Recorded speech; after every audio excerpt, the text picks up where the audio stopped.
नमस्कार, आप देख रहे हैं पर्वत जन डिजिटल, आपके साथ मैं हूं मीनाक्षी सा। उत्तराखंड को अगर हम आप घपलों की राजधानी या फिर फर्जीवाड़े की राजधानी भी कहना शुरू कर दें तो कुछ गलत नहीं होगा। ये राज्य अब कुछ इस तरीके का हो गया कि आए दिन कोई ना कोई घपले की जो सूचना है वो हम लोगों को मिलते रहती है।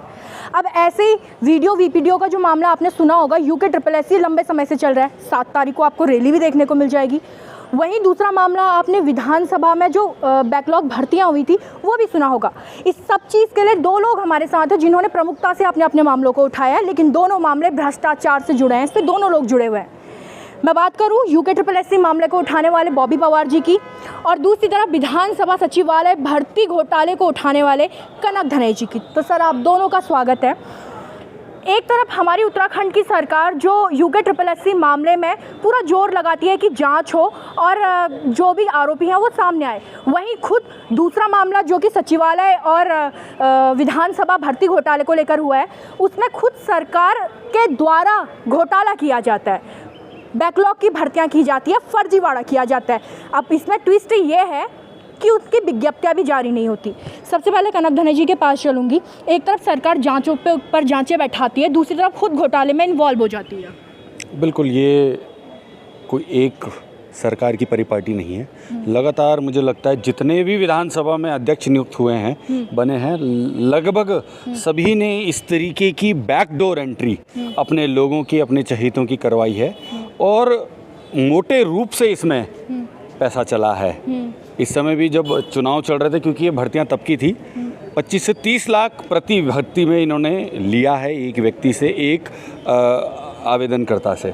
अब इसमें सबसे बड़ी बात ये होती है कि जब इसमें वित्तीय स्वीकृति उस समय के विधानसभा के अध्यक्ष को नहीं मिली, तो उन्होंने नेक्स्ट कार्यकाल में 5 महीना रोककर वित्तीय स्वीकृति तब दिलवाई जब वो खुद वित्त मंत्री बने। तो इस तरीके का ये प्रपंच रचा जा रहा है, बेरोजगारों के संसाधनों के ऊपर कुठारघात किया जा रहा है, उनके साथ अन्याय हो रहा है। और मुझे लगता है आज मीडिया के माध्यम से हम सबको इस बात को जानने की आवश्यकता है कि जो व्यक्ति मेहनत करने वाला व्यक्ति है, जो अपने ग्रेजुएशन के बाद अपने 4-5 साल करणपुर में तैयारी में दे रहा है, वो व्यक्ति अगर ना निकले तो उसके पीछे ज़रूर किसी न किसी हाकम सिंह या प्रेमचंद जैसे व्यक्तियों का नाम, उनकी साख जुड़ी है। उसमें आप अपने घर के बच्चों को, घर के युवाओं को डांटिएगा मत, क्योंकि अब ऐसी स्थिति है कि कौशल के हिसाब से जो काम होना चाहिए था, जो उनको रोज़गार मिलना चाहिए था, उस पर बड़े बड़े नेता, बड़े बड़े जो सेटिंग करने वाले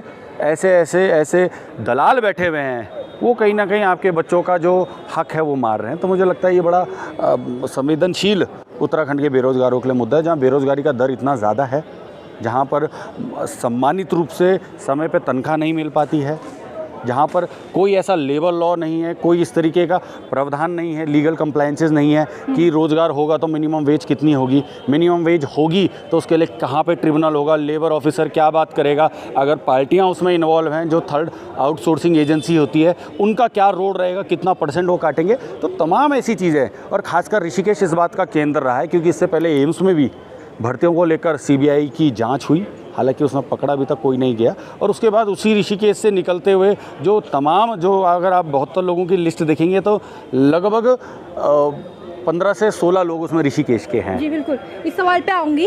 गोविंद सिंह कुंजवाल जी ने 158 लोगों को बैकडोर के द्वारा भर्ती किया था। प्रेमचंद्र अग्रवाल जी ने 72 लोगों को भर्ती किया था।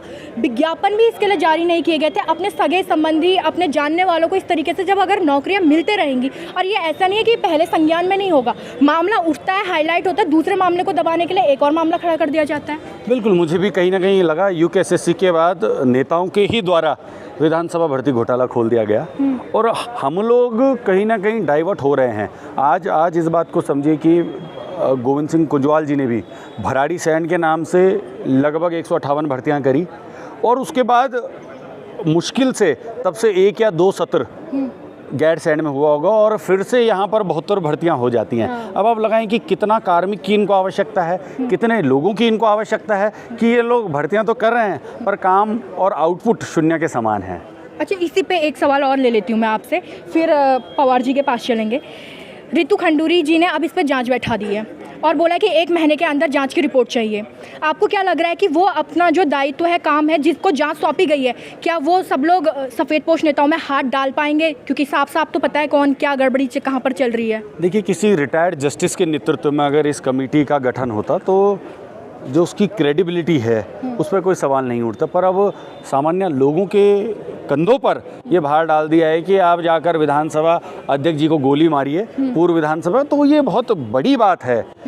और उसकी निष्पक्षता पे, क्योंकि जितनी भी कमेटियां सरकार के द्वारा बनाई जाती है वो प्रो गवर्नमेंट होती हैं, तो मुझे फिर भी एक संदेह है, एक डाउट है कि किसी न किसी रूप में ये उनको बचाने के लिए, और जो सारी गाज है वो छोटे मछलियों पर, मुकेश सिंघल जैसे छोटे लोगों पर अत्याचार कर कर उनको आगे बलि का बकरा बनाकर बड़े लोगों को इससे बाहर निकाला जा रहा है। तो इस बात की कहीं ना कहीं हम सबको कहीं ना कहीं इस बात को समझना चाहिए कि जो असली कल्प्रिट है, जो बड़े मगरमच्छ हैं, उन तक हम लोग, आप लोग ना पहुँचें, इसलिए मुकेश सिंघल जैसे लोगों को इनके दफ्तर पे ताला लगा दिया जाता है, अवकाश पे भेज दिया जाता है। जबकि जांच सबसे ज़्यादा जो कोई व्यक्ति प्रभावित कर सकता है वो स्वयं वित्त मंत्री हैं। उनको अगर छुट्टी देती सरकार तो मुझे लगता है, वरना आप खुद जानते हैं एक मंत्री का ओहदा, एक मंत्री का प्रोटोकॉल और एक मंत्री का महज फ़ोन जाना, वो कहीं ना कहीं हर व्यक्ति अपने आप को ओबलाइज महसूस करता है। तो ये होना चाहिए था कि वित्त मंत्री को 1 महीने की छुट्टी पर भेजना चाहिए था। कैबिनेट तत्काल बुलाकर विधानसभा अध्यक्ष जी को, मुख्यमंत्री जी से अनुरोध करना चाहिए था कि आप वित्त मंत्री को 1 महीने की छुट्टी पर भेज दें, किसी ऑफिशियल टूर पर भेज दें, ये होना चाहिए। अभी आपने सुना कि कनक धनई जी ने क्या कहा। कहीं ना कहीं उन्होंने कहा है कि छोटी मछलियों को चारा बनाया जा रहा है, लेकिन इसलिए नहीं कि बड़ी मछली को पकड़ा जाए, बल्कि बड़ी मछली को भगा दिया जाए। आपको भी अपने वाले केस में यही सब बिल्कुल देखने को यही मिल रहा है। अब 34 गिरफ्तारियाँ, उसके बाद कुछ इनामी बदमाश, जो इतनी बड़ी चैन है, उस चैन के ऊपर शय किसका है? सबसे बड़ी बात तो ये है, बिना किसी शय के तो ये चैन इतनी बड़ी बनती नहीं, होता भी तो अलग अलग टुकड़ों में होती, पर ये चैन की कड़ियाँ तो आपस में जुड़ी हुई है। और इन कड़ियों को जोड़ने वाला और उनको संरक्षण देने वाला है कौन? वही तो बड़े मगरमच्छ जैसे उदाहरण दे रहे हैं, या वही सफ़ेदपोश जिनकी बात हो रही है, वही लोग हैं। तो उनको जब सामने लाया जाएगा, या हमारी सरकार या एसटीएफ उनके नाम, कितनी जांचें बैठाएंगी? दोनों से सवाल है, ऐसी कितनी जांचें बैठाई जाएंगी? सहकारिता में भी जांच बैठाई गई थी, अब तक कोई परिणाम सामने नहीं आया। कुछ दिन थोड़ी खटर पटर लगी थी, लेकिन उसके बाद कोई जांच का परिणाम नहीं आया। क्या हो रही है? देखिए, जांच क्या होता है कि हमारे लाल बहादुर शास्त्री जी जो हैं, वो पहले जब रेल मंत्री थे, रेल दुर्घटना हुई, उन्होंने नैतिकता के आधार पर त्यागपत्र दिया। अब आप जांच बिठा रहे हो, जिस विभाग की जांच बिठा रहे हो, उस मंत्री को आप पद पर बनाए हुए हैं, जो वो जांच को प्रभावित नहीं करेगा। अगर धन सिंह जी के सहकारिता, स्वास्थ्य विभाग में, उच्च शिक्षा में इतने बड़े घोटाले उजागर हुए हैं, आप तत्काल प्रभाव से उन्हें एक बार दरकिनार करिए, उसके बाद वहाँ जांच समिति गठित कीजिए और उस जांच को करवाइए। अगर वो पद पर ही रहेंगे मंत्री, तो जांच को प्रभावित तो करेंगे, डेफिनेटली करेंगे, क्योंकि वो कैबिनेट मंत्री है। तो इस तरह की जांचें जो 22 सालों से चलती आ रही है, इस तरह की समितियाँ 22 सालों से बनती आ रही है, परिणाम क्या निकला? कुछ नहीं। यहाँ पलायन रोकने के लिए पलायन आयोग बनाया जाता है, पलायन आयोग, मतलब नाम ही ऐसा दिया जाता है कि जिससे और पलायन हो जाए। तो इस तरह की समितियां तो बनाई जाती है, तो ये बड़ा दुर्भाग्य है उत्तराखंड का। इसमें मैं कह देना चाहता हूं कि ये जो जांचें हैं, जिस पर भी आरोप प्रत्यारोप लगते हैं, उनको दरकिनार करके ऐसी जांचें करनी चाहिए। जी, उत्तराखंड में लगातार कोई बड़ा घोटाला होता है। एक छोटा सा उदाहरण देती हूँ। बड़े से बड़ा घोटाला होता है, बहुत समय उसका नाम चलता है, मीडिया में आता है, अखबारों में आता है, नेशनल न्यूज़ तक बनता है, बड़ी बड़ी हेडलाइंस आती हैं, जांच एजेंसियां बैठा दी जाती हैं। उसके बाद परिणाम ये निकलता है, जिस समय रिपोर्ट पेश करने की बारी आती है, ना वो रिपोर्ट होती है, ना वो जांच एजेंसियां होती है। सबसे बड़ी बात होती है, जो जांच एजेंसी करने वाले अधिकारी होते हैं वो खुद गायब हो जाता है। तो उत्तराखंड में कोई एक अभी ये सारी चीज़ें नहीं निकल रही, घोटाले बहुत समय से हो रहे हैं, लेकिन अब ये हो रहा है कि अब घोटाले खुलते जा रहे हैं। अब ऐसी शायद ही कोई वैकेंसीज़ बची हैं जिसमें कोई घोटाला ना हुआ हो। लगातार लोगों की तरफ से हमें कमेंट्स आ रहे हैं, लगातार लोगों की तरफ से हमें बातें की जा रही हैं, इस मामले में मैडम घोटाला हो रहा है, सर इस मामले में घोटाला हो रहा है। मीडिया इस बात को उठाए, मीडिया तब उस बात को उठाएगी। मैं ये सभी लोगों से भी कहना चाहूँगी, जब आप लोग एकजुट होंगे और अपनी बात सामने रखेंगे, ऐसे लोगों के साथ, ऐसे युवाओं के साथ आप लोग आएंगे, कनक धनई जी जैसे या फिर बॉबी पवार जी जैसे, जो उत्तराखंड में हो रहे घोटालों के खिलाफ एक मुहिम शुरू कर रहे हैं, एक स्वच्छ उत्तराखंड बनाने की तरफ अपना कदम आगे रख रहे हैं। तो फिलहाल अभी मेरे साथ इतना ही। दोनों को आपने सुना, कॉमेंट्स में आप हमें बताइएगा। तब तक देखते रहेगा परवत जन डिजिटल।